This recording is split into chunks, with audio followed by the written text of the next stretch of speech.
নমস্কার, আমি সংযুক্তা। আজকে আমি আপনাদের একটি শিক্ষণীয় গল্প শোনাতে যাই। একটি গ্রামে গরিব এক চাষি ছিল। তার নাম ছিল পরেশবাবু।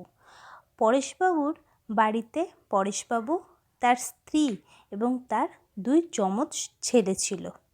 ছেলে দুটি দেখতে একরকম হলেও তাদের পছন্দের কোনো রকম মিল ছিল না। 2 ছেলের একজনের নাম ছিল গৌরব, অপরজনের নাম ছিল সৌরভ। এক ভাই অর্থাৎ গৌরব লেখাপড়াতে খুব ভালো ছিল।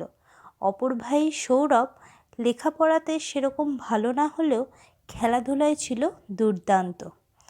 কিন্তু তাদের মা বাবা খুব গরিব হওয়ার জন্য 2 ছেলের স্বপ্ন পূরণ করার সামর্থ্য তাদের ছিল না। কিন্তু গৌরবের স্বপ্ন ছিল পড়াশোনা করে বড় সরকারি দপ্তরে কাজ করবে, আর সৌরভের স্বপ্ন ছিল একজন বড় ক্রিকেটার হবে।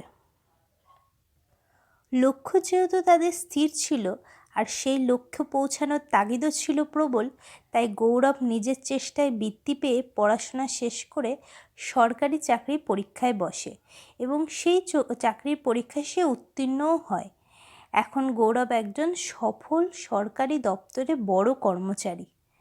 একই রকমভাবে সৌরভও বিভিন্ন ক্লাবে, বিভিন্ন সংস্থায় নিজের খেলা প্রদর্শন করে এবং বর্তমানে সে দেশের হয়ে খেলার সুযোগও পায়। আর 2 ভাই তাদের মা বাবাকে খুব আনন্দে এবং স্বাচ্ছন্দ্যে রেখেছে এবং তাদের স্বপ্ন পূরণও করেছে।